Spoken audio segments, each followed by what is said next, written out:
पंढरपूर पासून अवघ्या 15 मिनिटांच्या अंतरावर पंढरपूर करकंब रस्त्यावर धोत्रेज ग्रँड प्रायव्हेट लिमिटेड घेऊन आले आहेत पंचतारांकित सुविधांनी युक्त हॉटेल ग्रँड। तसेच पुण्या मुंबईच्या धर्तीवर सर्व सुविधांनी युक्त hotel Shriyash restaurant, veg non veg permit room bar, प्रशिक्षित कुक व होस्टिंग सेवा हॉटेल ग्रँड मध्ये उपलब्ध आहेत। 50 एसी रूम्स, 3500 स्क्वेअर फुटाचा सुसज्ज बकवेट हॉल, भव्य एसी सूट्स, टेरेस गार्डन, भव्य लॉन आणि चेंजिंग रूम सहित स्विमिंग टँक, प्रशस्त पार्किंगची सुविधा। पंढरपूर नजीक असलेल्या हॉटेल ग्रँड या सुसज्ज आणि पंचतारांकित सुविधांनी युक्त hotel grand, hotel Shriyas restaurant, veg non veg permit room बार, पंढरपूर करकंब रोड। संपर्क 02186 24 22 45।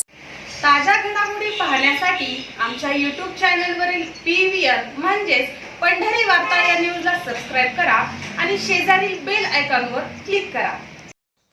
काल सातारा या ठिकाणी मुख्यमंत्री देवेंद्र फडणवीस यांच्या उपस्थितीत प्रधानमंत्री आवास योजना आणि महाआवास अभियान पुरस्कार सोहळ्याचं आयोजन करण्यात आलं होतं। या कार्यक्रमासाठी सातारा जिल्ह्याच्या कानाकोपऱ्यातून महिलांना एकत्र करण्यासाठी तब्बल शेकडो बसेसची सोय करण्यात आली होती अशी चर्चा आहे आणि याबाबतचा दावा करणारे काही व्हिडिओ सोशल मीडियावर व्हायरल होत आहेत।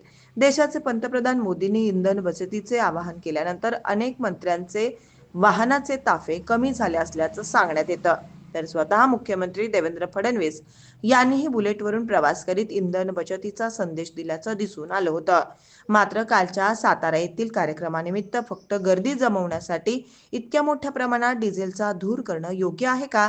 सामान्य माणसानं इंधन बचतीचे नियम पाळायचे आणि सरकारनं मात्र इव्हेंट बाजीसाठी जनतेच्या टॅक्सचा पैसा असा उधळायचा, असा सवाल आता उपस्थित होऊ लागलाय। हे बघा, महाराष्ट्रातल्या सर्व जनतांनी, माता भगिनींनी, काल परवाच आपले विश्वगुरूंनी आपल्याला आव्हान दिलं की पेट्रोल कमी वाचवा, डिझेलचा वापर कमी करा आणि प्रवास टाळा। आणि आज बघा, इथं फडणवीस साहेब आज आपल्या इथं आलेले आहेत साताऱ्यात काही कार्यक्रमानिमित्त। तर त्यांना गर्दी मला वाटते होत नव्हती त्यांच्या कार्यक्रमाला, तर गावोगावी बसेस पाठवून त्यांना